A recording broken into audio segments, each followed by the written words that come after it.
In your practice, you spend time with vitamins and supplements. What are some of the more common deficiencies, I guess, that you see that people have that come to you? Probably the two most common would be vitamin B12 and vitamin D. Those are the ones that are more routinely checked, so that you'll find those very, very often. Vitamin D deficiency is endemic. Basically, everybody has vitamin D deficiency because we spend so much time indoors.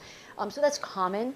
But people with obesity, interestingly, have lower levels of vitamin D than somebody who's not insulin resistant or obese. So when I see those really low levels in somebody who's overweight, I already know what part of the problem is. And yes, I have to give them vitamin D, but what will happen is actually the vitamin D will just be sucked into their fat cells, and so they'll still remain deficient in their bloodstream. So you've got to get the weight down, you've got to reduce the inflammation, and then they start absorbing the vitamin D, and that's very important. And vitamin D actually is important because it helps insulin resistance and helps the body, the metabolism. So those two things go hand in hand. So you have to get the vitamin Ds better to help obesity, but obesity definitely causes vitamin D deficiency. So that's definitely apparent. The B12 deficiency is also a concern because B12 is responsible for so many different processes in the body.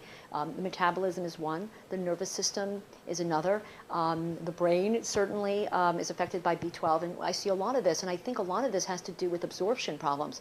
People are damaging their gut, and there's this concept of leaky gut that maybe leads down this path of poor absorption of many of these vitamins. Well, a lot of people want to try vitamins or supplements. There's millions of products out there.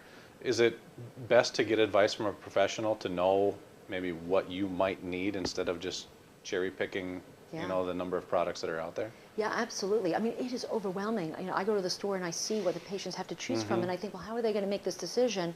And then what I love is when the patients come into the office and I ask them to bring all the bottles of the stuff that they think they should be taking or they have been taking, and I am shocked at the quality or lack of quality in some of the products that they bring in. And these are common brands that are sold in every store, and they have a lot of fillers, a lot of things like soybean oil, and things that I'm thinking like, why are they in this supplement? What are they getting from this? So it's the fillers with it, and again, the quality of the product. And many of them are taking vitamin D. They bought it over the counter, but their vitamin D levels are still low.